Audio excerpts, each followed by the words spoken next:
Rolling on 3. I'm rolling on this camera, A, B, and C. All eyes rolling. Fourth member. Yeah, fourth member. This is my dream. It's Charlie, James, Matt. Thank you for joining me on Headstrong. How are you guys doing? Good, thank you. Thank you for having us. Day. Crazy day, man. Yeah, These days don't come around that often. To do a launch like this, which is, you know, a big deal for us, it's 20 years, celebration of 20 years, which in itself is something that's awesome, but also, you know, just to do a full sort of press launch is crazy because, you know, you always get nervous about these kind of moments. You know, you always think, is anyone going to care? I hope they still do. Yeah. It was a wild morning. Yeah, but they do. They obviously can. They clearly can. It's crazy. Like these things, you just I don't know. Every single time you have like a day like this, reminds me of when we used to release singles and you'd wait to see the chart position or stuff like that. It's just it's stressful. It's like waiting for a result or something. Yeah. How's it gonna go? But like just it's a full-on 2 days so far. Like we've been in the 2 days of just like back-to-back stuff, and but it's going well.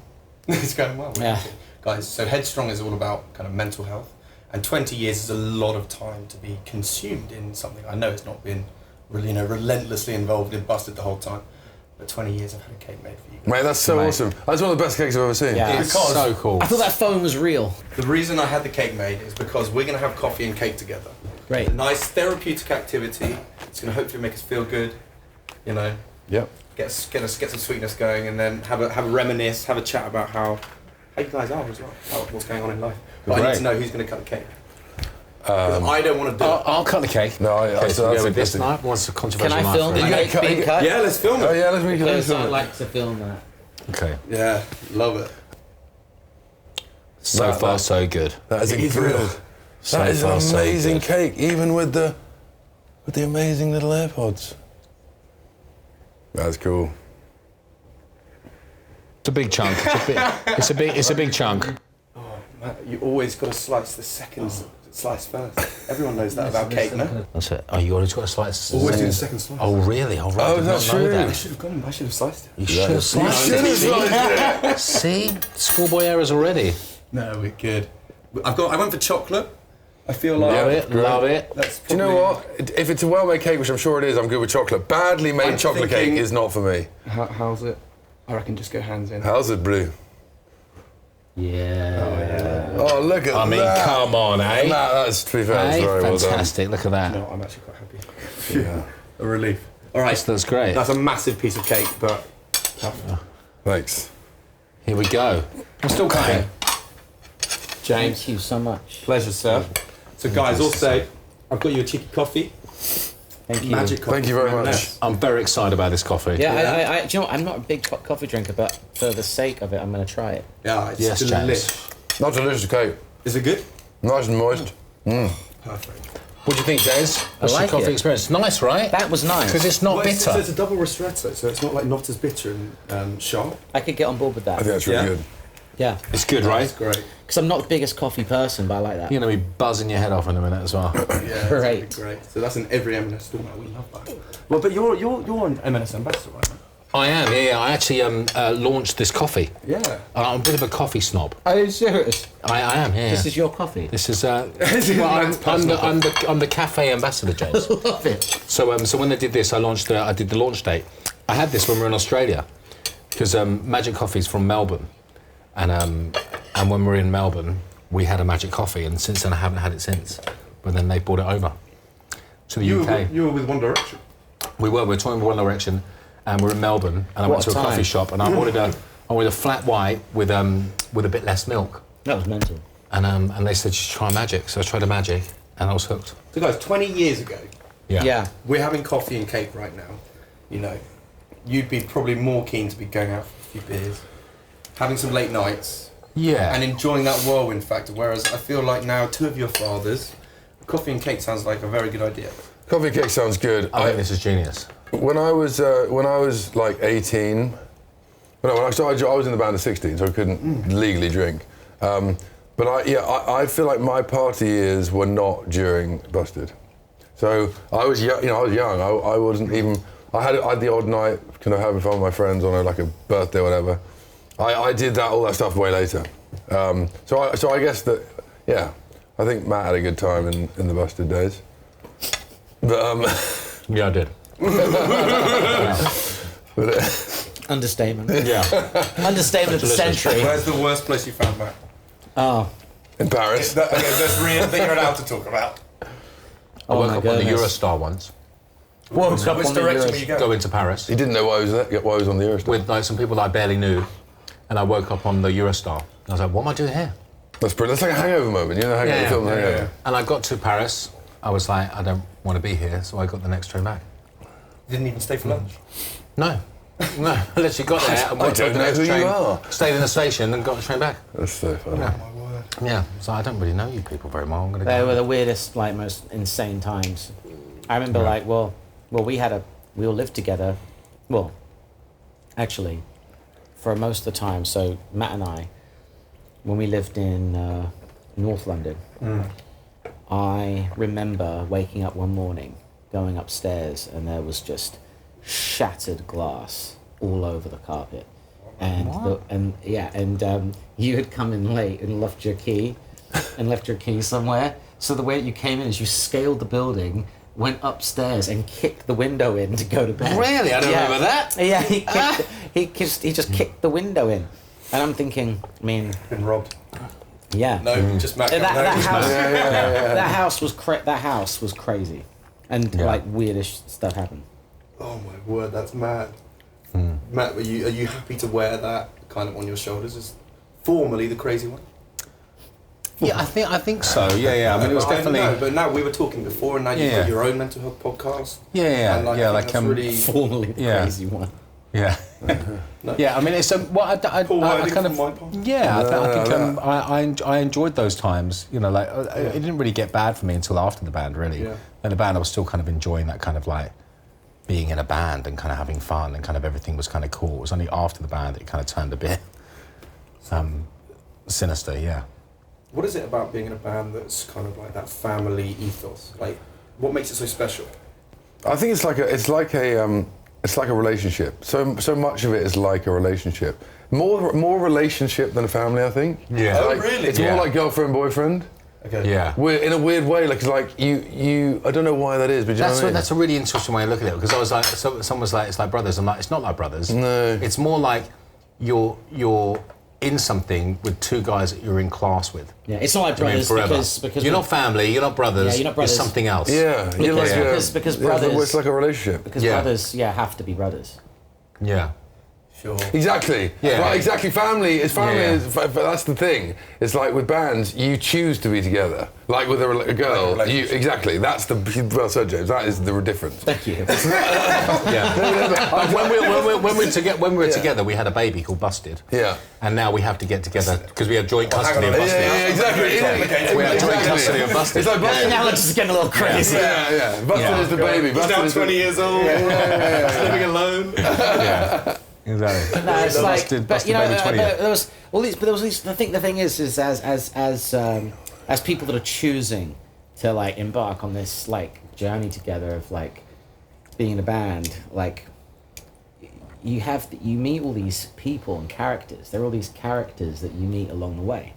You know, I mean, like when we lived together, there was this neighbor upstairs, and it was a very like Dennis the Menace, Mr. Wilson dynamic. He was like the angry, you know, the guy that lived upstairs in the kind of the penthouse apartment, and we were like just beneath him, and he'd stamp on the floor. We'd hear the ceiling go if we were too loud, and like after about a couple of years of winding him up for all these things happened where we weren't getting along.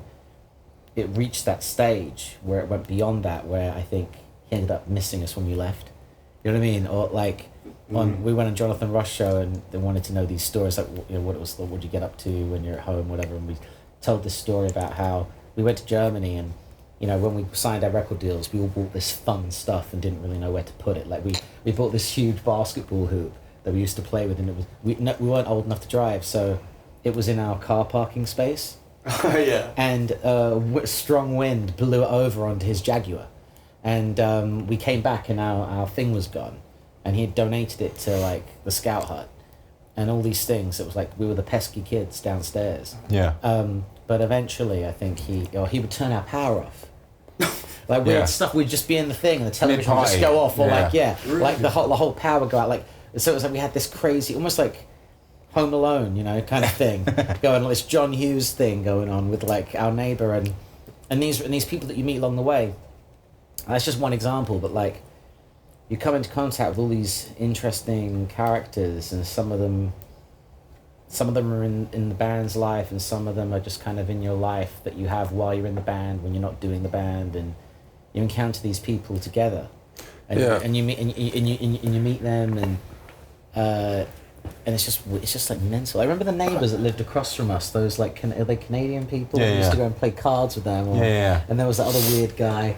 Yeah, like it was like all it was just a fun time, and like but as friends, you know, that are in a band together, you get to laugh about those things. Yeah, but I think it's different to friends, because like you say, it's not family because you choose to be in it. But then it's not like friends, because you learn so much. Well, not learn so much more, but you because you're around each other all the time.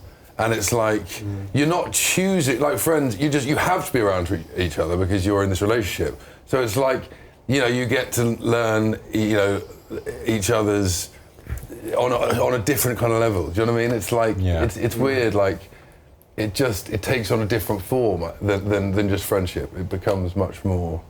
I mean, we talk about that fun that you guys share, and like, you're going on tour this year now, because the cat's out of the bag. Yeah, cat's out of the bag, fully out of the bag. We can now talk about it. And that's hugely exciting for you guys, I have no doubt. But you're also reworking some tunes, which is super exciting, and I'm excited to hear that. But first of all, this is just a classic straight up question. What's your favourite one to play live for you individually? Because I still I'm going through a breakup at the moment, and I'm still listening to a couple of your songs from the, you know, back in the day. Which ones? Right. Over Now. Over Now. Oh, man. That's an old classic. Good song. Such a good card. Yeah, I love that song. Yeah, that's one of my up there favourites for off me. that album. Yeah, that's up there for me. That's a fun one to play. We haven't played that in a while. Yeah. I might put that in. May I drop that in? Yeah. I always like playing 3 AM because it just has the lyrics, right? I don't remember the lyrics exactly. Just because I feel like it has a real it just absolutely grooves, man. And it's something about that song that I really feel hard when I play it. James? I probably like Year 3000 because I like playing the guitar part. I love the guitar riff, and I like how mental everyone goes. Or just the screams. Just the crowd love that song. Yeah. They just like go mental when it starts. It's also like a club sing-along classic. It's become like, you know... I think even if you're not a Busted fan, you know the words to that song. Yeah. You know, it's just one of those... It's like an ace up our sleeve. Like, we could go to any festival around the world. Yeah. And no one would know who we are. We play that song and people know it. I feel like that's the song I was most excited about re-recording, because it's the song that I feel like I felt could be, not improved the most, but I felt like could be come into the new way that we do things, and the new, you know, we play live. The songs evolved over the years as we played them live, and I just think the way Year 1000 has ended up is actually quite different to how it is on the record, and I really wanted to capture how it's played now, and we've done that really well. Yeah, and the other thing I like about Year 3000 is I associate all these amazing things that have happened, like, to us as a result of the song, like, you know, like when it got used on The Simpsons. That's huge. Cool. They never use original. Yeah, they never use original songs. I mean, that is a Goliath. Yeah, like to think of a thing to happen. Like, and that happened when the band was actually not even together at the time. So that was just something. Yeah, because what a lot of people realize is, like, when bands are together, they're actually together, or they're touring and they're being a band. When we haven't been a band for a lot of years, you know, also, but like the songs still kind of are in existence, breathing in the world, and they're living because they exist, and like things like the Simpsons. I remember like thinking, this is like so cool that we are being, like, our music is being used in this TV show that we've all grown up with. Is like, that is really exciting. So I mean, Year 3000 I think is just a special song for me. Yeah. Matt, what about for you? I don't know, it kind of changes. Like, I used to really have a problem with Thunderbirds. Like, I really didn't like that I don't know why I didn't like that song so much. It's not like I didn't like the song. I just kind of didn't really want to play it. And now I love playing that song. It's one of my favourites. It's one of my favourites to play. Like, it's so fun and it's kind of easy to play, so you can really jump around and have fun. You know, like, there's a few songs which I find really hard to play. So like, you'll find me in the corner. Challenge? Well, do you know, we always start, we have notoriously mostly started gigs with air hostess. Yeah. And so I'm always really nervous at the beginning of every show, like really, really nervous. And I can't stop my hands from shaking. And the whole show starts with a bass riff. And I'm like, do-do-do-do-do-do-do-do. I'm like, it just panics me. So whenever I hear that, it just fills me with a little bit of dread. Right, I've got to ask you, where did the jump come from? I'm thinking about, you know, when you're doing the tour and when you jumped out to air hostess and you do like the... It's like with what I go to school for, like, we used to like rehearse performing, like, we just started doing it, and it was in like the first ever music video we made, like, before the chorus, there was a bit in the music, which kind of like, you know, just, we jumped in it, and then we jumped at the same, I think, like, we all were doing it, like, everyone was just doing it. It came from New Found Glory, actually. Yeah. Like every band. Like Every band that we love did it. Like the People think but the thing is, it's funny jump. because it was called the Buster Jump, but there were loads of bands doing it around 2099. But in the 90s it was going on. Yeah, but it was cottoned on that we were doing it, and I think it became this thing, and I always felt bad about that because I was like, we didn't start that. Like, it was just something that we did that it's something that you do with music anyway, but you know, it became known as our thing, but it was actually, you know, loads of bands were doing it for us. So when you guys formed 20 years ago, you were put on the front of a magazine before you'd even released a song, right? Yeah. Yeah. And that, I mean, imagine if that happened now. That's absolutely crazy. That would never happen but now. We've got like the likes of social media nowadays. How do you think Busted would cope now if it started now? Do you see what I mean? So comparing it to 20 years ago, you had the magazines and newspapers. Yeah. And now you've got social media, Instagram, and all these different Thing is, streaming that's platforms, hard. CDs. It's hard to say that because, like, I think we grew up in the world the way the world was. Yeah. And we did the things that we, you know, and also when we worked with our manager, you know, when we were going to see record companies, the music business was a certain way. And we were growing up with that. We were growing up watching bands and seeing what other people were doing and how it worked. And that was before the industry went through that crazy, like, started to go through those crazy changes. And I think if we'd grown up in the world the way it is today, we would understand it differently.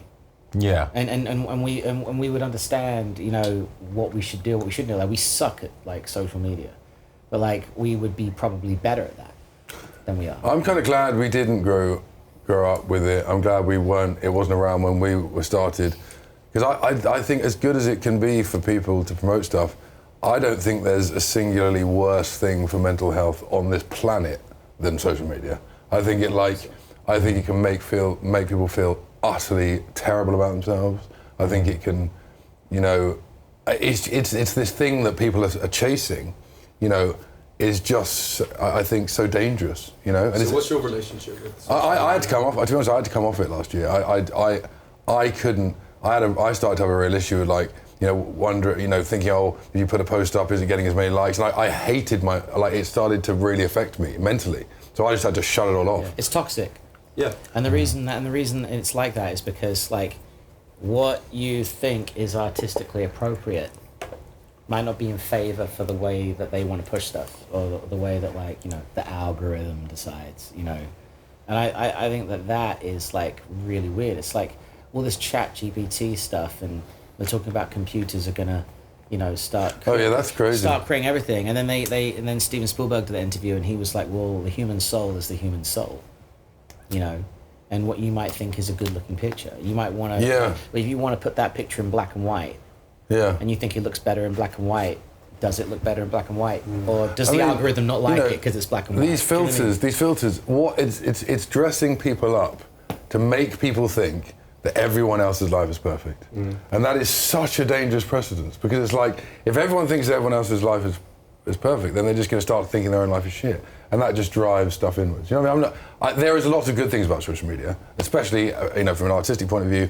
People trying to put the music out there, all the rest of it. It's that comparison, though. Yeah, it is, and I just think just because, you know, I just say this is a mental health podcast. I think it's worth talking about. You know, that it's something that I've personally been affected by. I don't know if you guys have as well. Yeah, comparison is the thief of joy. You know, I think whenever you start to compare yourself to anybody, you can always find something better.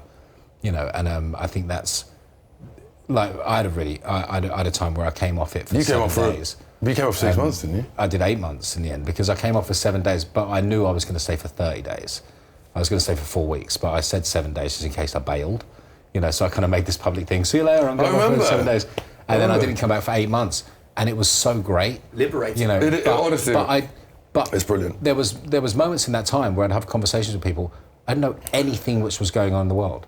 Like literally, I'd have conversations. I was like, "What's going on?" Yeah. You know, because I had no kind of like no news on my phone, no social media. It was just a really kind of like I just lived my life. It was kind of cool. But awesome. You know, but then I really missed kind of I missed interacting with people in a different way. Do you know what I mean? Like that's what that the thing is. It's a strange concept because it's like we're more connected than ever, yet more disconnected than ever. Yeah, that's true. But if you understand, I think for me personally, I had to understand what that was and what that connection is, rather than just write it off. I had to go, right, okay, what is this? What do I want from this? Rather than just go, this isn't right, this isn't good. I was like, I had to treat it differently. Yeah. So now I post and ghost. I go on, I post, I don't look at comments, I don't do anything like that. But I think it's just being wary of your relationship with it, as with alcohol, as with anything. It's the relationship between you and it that can become unhealthy. It's very difficult to take that step back and go, actually, I am ultimately addicted to it. Yeah, You know what I mean? yeah. Because you would never want to But this is say the to other- yourself, but- am I but- addicted? No, But this is... Yeah, but this that's not the same with alcohol or anything like that. Do you know what I mean? exactly. You just, Yeah. it's the But the hardest thing- point is to judge that relationship. The thing that's like really weird about it, that's like really bad about it, is that it is just not real. It's just not real. Imagine if the internet and went it- tomorrow. Yeah, it's- well, exactly. And everything, and It's fascinating, isn't it? yeah, and it's so strange because like the way that you're. What's not real, Joe, is the thing that's being promoted. As in the idea of this perfect... It's not. It's double. It's like a double. It's doubly bad because what it is not only is it not real, it's also the one thing that people that you perhaps don't want in your life. Like right now, if you have a creator account, you can't make it private. Like I've wanted my account. I actually don't post much personal stuff on there. I actually think it should be like, as someone that wants to do music, you use it to put music out into the It's a world. promotional A promotional Exactly. which is brilliant. Do you have That. personal Yeah. accounts out of interest? Like, you know, it's like I use it as my life, but I don't post really my life on there really. Yeah. Like my life is music, in the way that like I spend my life doing music, and I use it to promote the things I'm doing with my music. But like the thing is that because it's not because for most people, like normally, generally speaking, people aren't showcasing their whole self. They're showcasing their self. Yeah, exactly. And they're showcasing, and they're putting out into the world what they want to project into the world, and then the people that maybe you don't want in your life can access you or the version of you that you're putting out there. So it's doubly toxic. Like those people who Jim Carrey was talking about exactly any this. kind of, like some kind of like whatever agenda people have, or like whatever they try, whatever knowledge they want from you, or whatever they're trying to get from you, they're going to go there and they're going to take information from even what other people put out about you, and then they make assumptions about like what's really going on with you. So the way that we understand everyone's life is complete fabrication and illusion to what it actually is. Without knowing you face to face. It's like Yeah. I think it's like mental. It's like mental what's going on. So it's like 20 years ago, Matt, I reckon, for you, were you self-aware of your own mental health at the time when the band started to reach its kind of height? Because you guys were thrust into the spotlight, right? Yeah, And then you've got this, as I say, the spotlight coming on you, and I can only imagine what it would be like for like when One Direction went big, for example, and you've got everyone talking about you. Do you think the likes of social media would have affected your mental health even more? I think it would have made it worse. I think it would have made it way worse. At the time? I was quite aware of the news, like the tabloids and stuff. That was kind of a quite big thing for me. That was but it was my fault because I was always falling out of nightclubs and things. You know, so I was aware of that, but I didn't have random people having opinions of me, you know, which I think would have been really more damaging. You know, but, Because it's like with social, like posting social media. yeah, with But social then media. the thing is though, back then you were sort of at the mercy of what those people would write about you.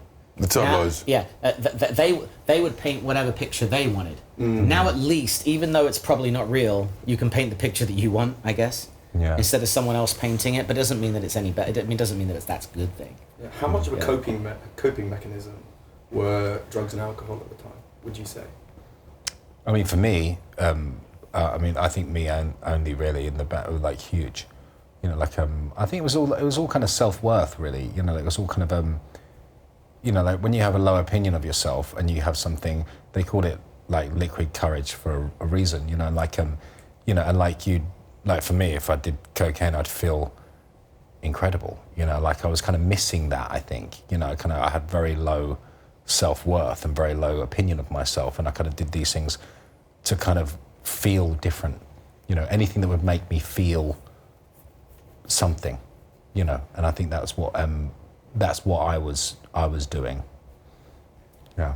I don't want to talk about it because you guys are all in the room, and now you know it's positive experience right now because you're going on tour and we've got new music coming, and that's very exciting. Yeah. It is exciting. When the band did break up for the first time, I'm just interested, James. Did you, because we were talking about it like a relationship, did you resent Charlie at the time? No. Or was it not resentment? Did you always think, okay, maybe there might be another time in another place? I really understood it actually. Sure. Because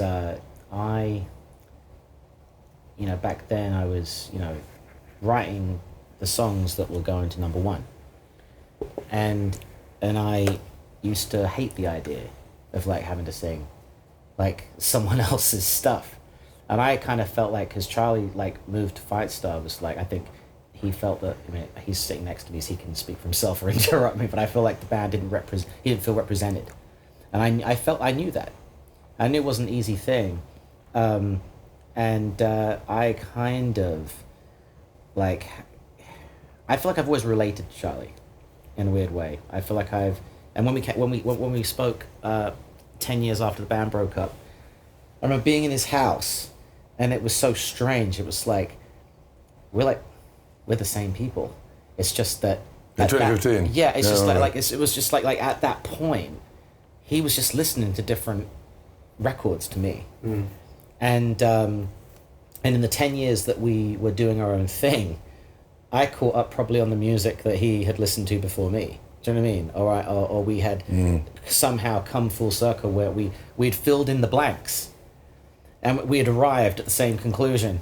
Like this is how it should be. And so when people are like, oh, like he wants to do his own thing, he wants to go off and do this, I'd be like, well, yeah, I mean, that's what I want to do. It just so happened that like when I was busted in the beginning, I was getting that. It was fulfilling for me. Like Year 3000 was fulfilling for me at that age. Yeah, sure. The way that record sounded at the time, that was enough for me. I was like, this is cool. Did this cool song. People like it.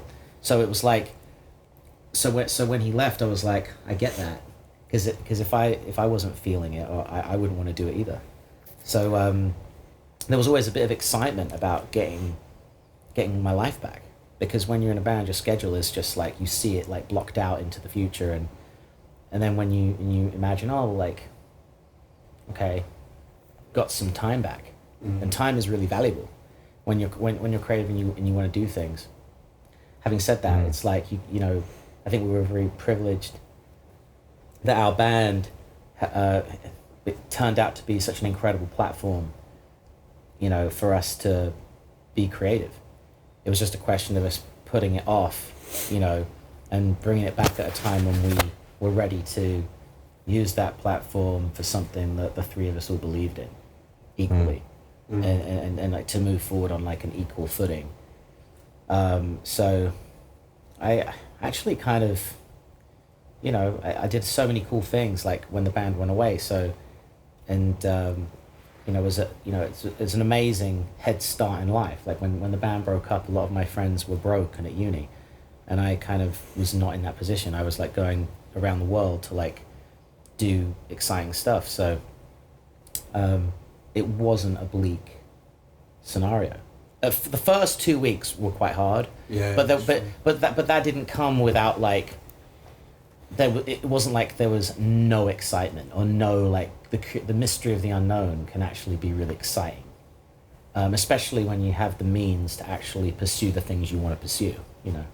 Just in terms of that kind of preserving mental health now? Because with the spotlight, you guys are, as you say, in the public eye, but you're also really humble, just genuinely nice guys. So what do you do to kind of switch off and actually go, yes, your life is music, as you say, James, but actually you're also James, I want to go out for dinner and see my mates, I want to switch off. So what do you guys to kind of preserve your mental health? What do you do? I have a full routine. Yeah, Like routine's essential, I right? take it really quite seriously. I can easily spiral.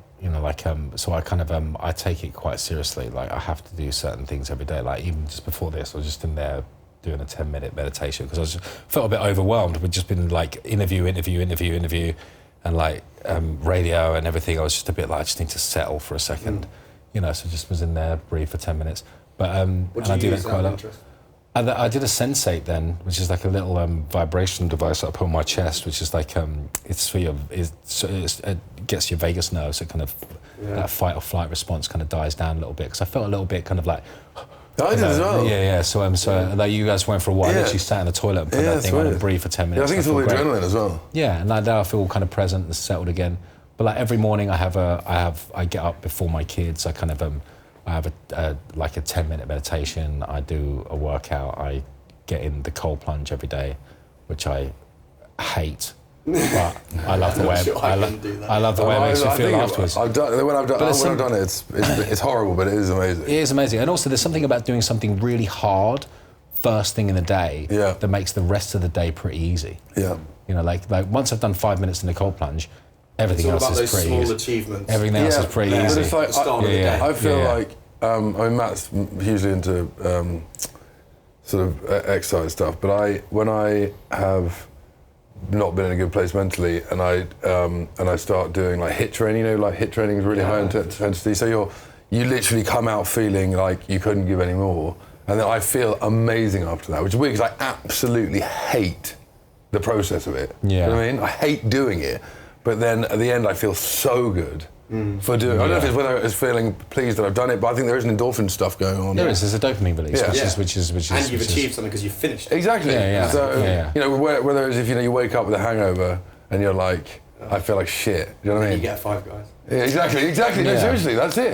But that's the thing, and that's a perpetuating thing into feeling shit. Whereas the other side is a perpetuating thing to feeling good. So it's funny, isn't it? You can't really have both either. It's like I feel like if I go on a run of drinking and doing, eating crap, then it's like.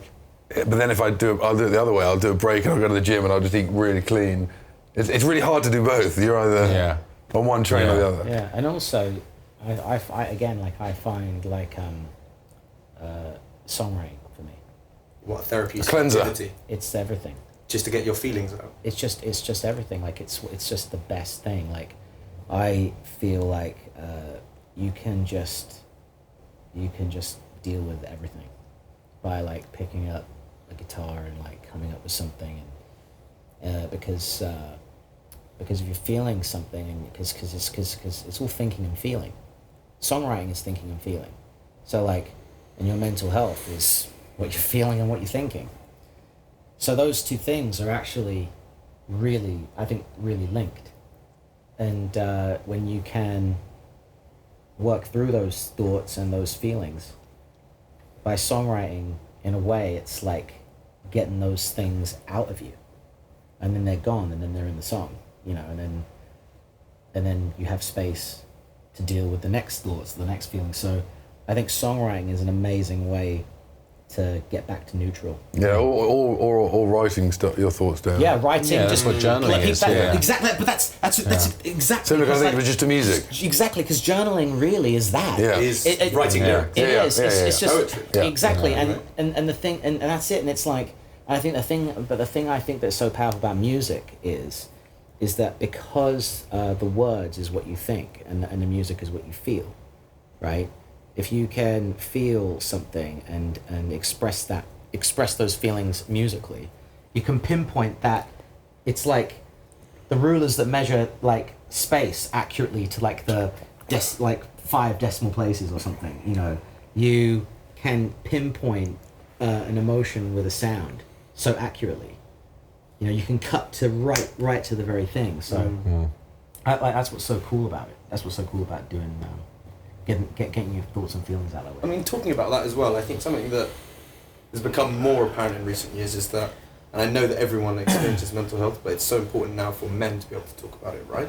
Yeah. So I've been using this question a lot recently, and I'm really doing it because I think it's a great thing to admit, to say that we do. So when was the last time that you cried? I cried about 6 months ago. What was it about? It was about feeling terrible. I wasn't in a good place at all, and you know, told my wife, and that was a good thing to happen. Definitely. I'm not. The whole thing about it not being masculine to cry is just absolutely ridiculous. Do you know what I mean? I think it's an absolutely good thing to do, and you should. Any rush of emotion like that shouldn't be pegged or hindered. You should just let it come out. James? Probably about 3 months into the pandemic was like, you know, the headlines weren't really talking about the pandemic. It was like there was kind of like having to stay home, and then the media kind of went back to normal and didn't address it anymore. It was just sort of like normal, or we were like just home today. That to me was like weird, and I found it weird that no one was talking about it. That made you cry? Yeah, because I couldn't go home. Oh, sorry. Oh, right, I see. See what you're saying. Yeah, because I couldn't, because it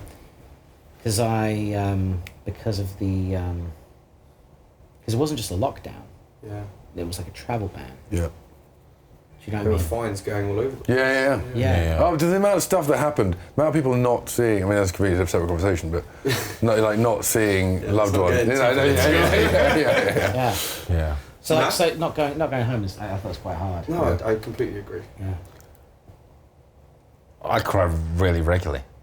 Like, honestly. Yeah, like, me too. Yeah, like I cry all the time. Like, I was watching something the other day. I can't remember what it was. There was something about my kids laugh at me. Oh yeah, no, with TV, Yeah. I didn't with TV stuff. I can with films Yeah, can like- definitely get me like. Yeah.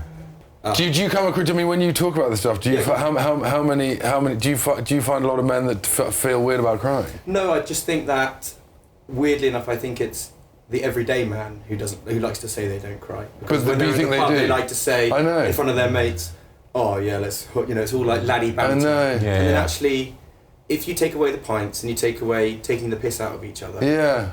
get to the crux of your friendship. Actually, ask them how you actually do. Well, it's so And I'm interesting. so much more interested in that, and I'd Yeah. rather have a deep conversation with somebody. It's so true. Be like, "How are you doing?" And then he then tells me, "Oh, my mum's really ill actually, and I'm actually drinking Yeah. time, trying to have a good time to forget Yeah. about it." Yeah, it's Yeah. so I'm thinking interesting that, you need man. to- Yeah. I want those conversations. Yeah, but I tell you, Thanks, but I tell you what's interesting is that, you know, when I was having a hard time, like, I realised how many people do care because they do reach out, and I didn't really want to reach out to anyone. Do you find that difficult, like reaching out? Or Yeah, have you got better yeah. at it? No, yeah. I think I did. I think I just felt I wasn't that good at it, but I felt like that people reached out to me, and that was just that's the thing. Like, it's just asking how you're doing, or like, do you know what I mean?